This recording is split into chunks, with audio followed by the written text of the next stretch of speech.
శ్రీగురుభ్యో నమః. శ్రీ గురుమూర్తి స్తోత్రం. గురుమూర్తి స్తోత్రం గురువును పరబ్రహ్మస్వరూపంగా స్తుతించే పవిత్రమైన స్తోత్రం. అజ్ఞానాంధకారాన్ని తొలగించి జ్ఞాన వెలుగును ప్రసాదించే గురుదేవుని మహిమను ఈ స్తోత్రం వివరిస్తుంది.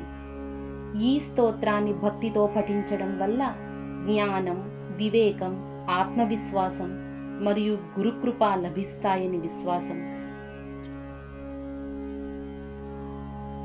శివమద్భుత కీర్తిధరం వరదం శుభమంగళ పుణ్య పరాక్రమదం కరుణాజలధిం కమనీయనుతం గురుమూర్తిమహం సతతం కలయే. బహుదైత్య వినాశకరం భగదం బహుకాల సుఖావహదానవరం బలబుద్ధి యశోధన ధాన్యగతం గురుమూర్తిమహం సతతం కలయే.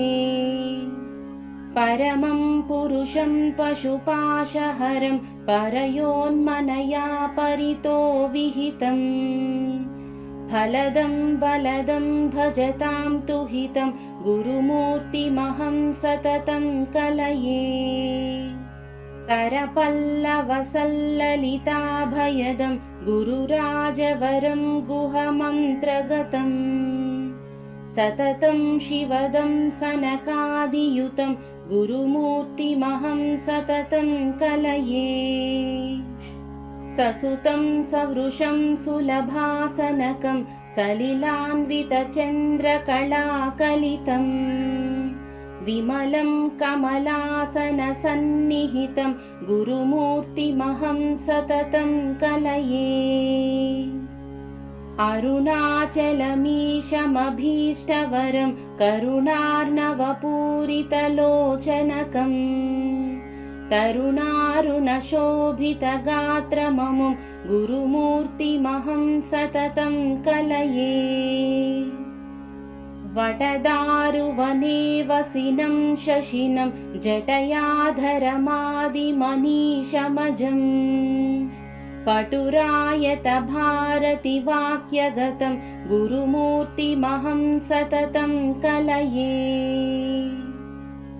తపసాహ్వయితం తపసాంబలదం తపనోడుపవన్హి కళానయనం కుపితాంతకమాదిమనాకులదం గురుమూర్తిమహం సతతం కలయే. రజతాచలమధ్యవసం భసితోల్లసితం భవరోగశుభేషజకం భసితీకృతమన్మథమీతిహరం గురుమూర్తిమహం సతతం కలయే. పరమేశ్వరమంబికయా సహితం హరిపద్మజసన్నుతపాదయుగం పరమాద్భుతమోదకరం తనుతాం గురుమూర్తిమహం సతతం కలయే. ఇతి శ్రీ గురుమూర్తి స్తోత్రం.